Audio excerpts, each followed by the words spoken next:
Yun ay kukuha tayo ng sili, yung tanim ng ating kapitbahay kasi hindi sila mahilig sa sili kaya ako bumabanat ng mga sili nila dito sa likod.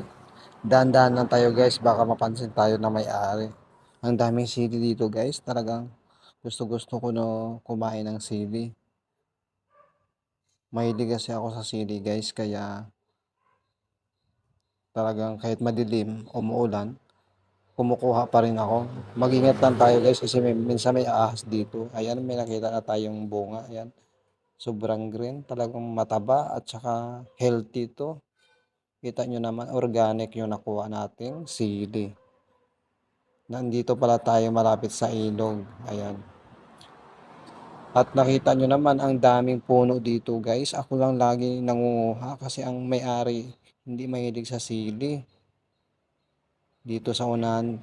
Ayan, may nakita tayong hinog. Wow. Maganda tong sili guys kasi organic. Wala siyang mga fertilizer na nilalagay. Pagkatapos natin dito guys, tambay naman tayo. Napakasarap ng tanawin dito sa likod ng bahay. Malapit kasi ito sa ilog. Ayan, may nakuha naman tayo. Ang dami pala dito guys. Grabe, ang daming bunga talaga.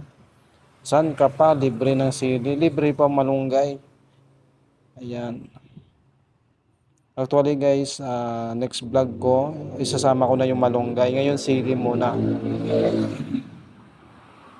Ayan.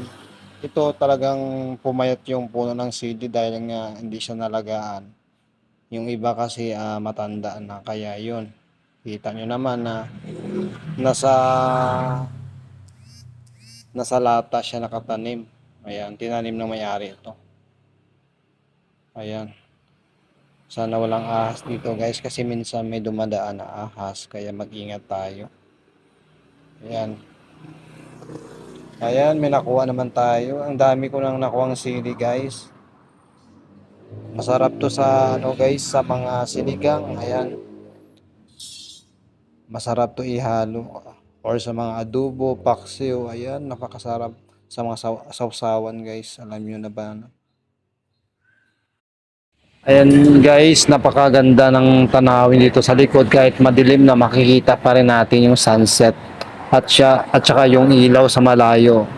Malapit po kasi ito sa ilog guys, kaya pag may time ako, tumatambay ako dito kasi masarap tumambay dito kasi nga relax at saka walang mga disturbo at hindi masyado marinig yung mga sasakyan.